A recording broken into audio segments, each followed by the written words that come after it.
জয় রাম, জয় গোবিন্দ। শ্রী শ্রী ঠাকুরের চরণ কমলে রইল শতকোটি প্রণাম রইল প্রিয় ভক্তবৃন্দের প্রতি। Welcome to my channel Ram ঠাকুরের মহিমা, the glory of Ram Thakur. Please like, share and subscribe this channel.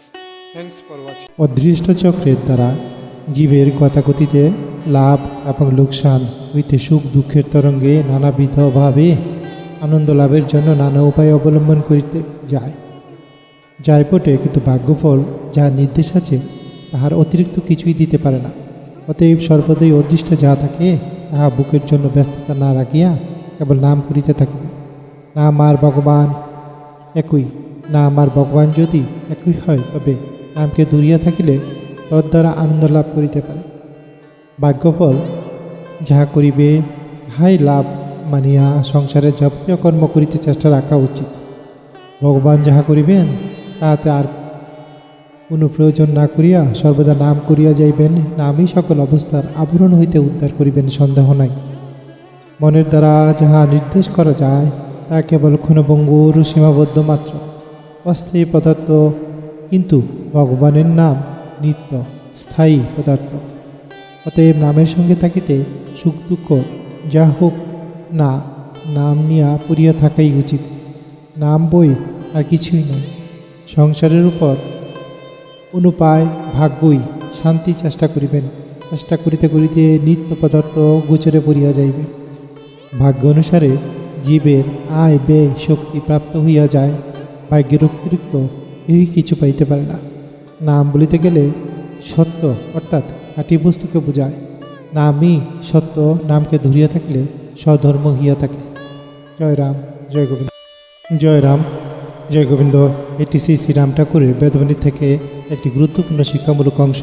এখানে শ্রী শ্রী ঠাকুর জীবনের সুখ দুঃখ ভাগ্য এবং ভগবানের নামের শক্তি নিয়ে আলোচনা করেছেন।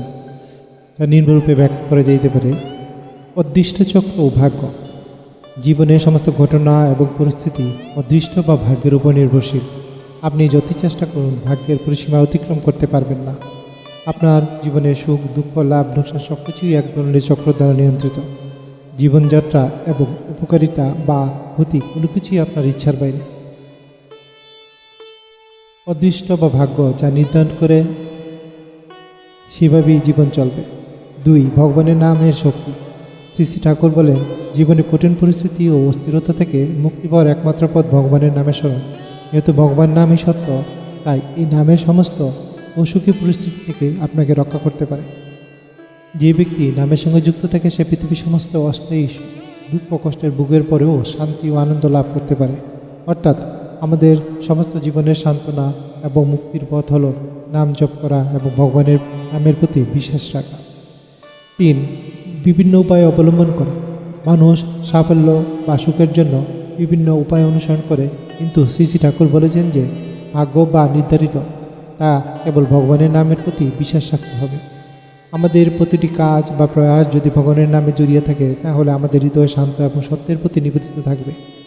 4. ধর্ম কর্ম ও নাম। জীবনে যে কাজটি বা ধর্মটি পালন করা হয় তার সঙ্গে নাম যুক্ত থাকলে বা সত্য এবং আধ্যাত্মিকভাবে পূর্ণতা লাভ করে। অর্থাৎ আমাদের জীবনের লক্ষ্য যদি নামের স্মরণ হয় তাহলে আমরা সঠিক পথে চলতে পারবো এবং শান্তি পাব। জয় রাম, জয় গোবিন্দ। সর্বশেষে বলা যেতে পারে শ্রী শ্রী রাম ঠাকুর এই অংশে আমাদের শেখাচ্ছে যে জীবনের সমস্ত কিছু ভাগ্যের হাতে এবং আমাদের কর্মের ফলও ভাগ্য নির্ধারিত করে। কিন্তু এর মধ্যে একমাত্র সঠিক পথ হলো ভগবানের নামের সঙ্গে যুক্ত থাকা।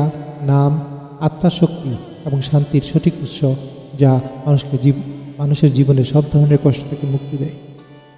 শ্রী শ্রী রাম ঠাকুর এই শিক্ষা অনুযায়ী আমাদের জীবনের মূল লক্ষ্য হওয়া উচিত নামের স্মরণ এবং নামের মাধ্যমে ভগবানের আশীর্বাদ লাভ করা। সবাইকে আবারও ধন্যবাদ অনেকক্ষণ ধরে ভিডিওটি দেখার জন্য।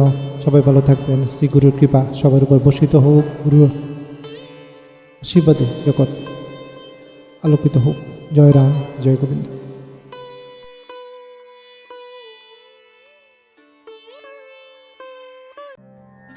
Thanks for watching. Like, comment, share, subscribe please.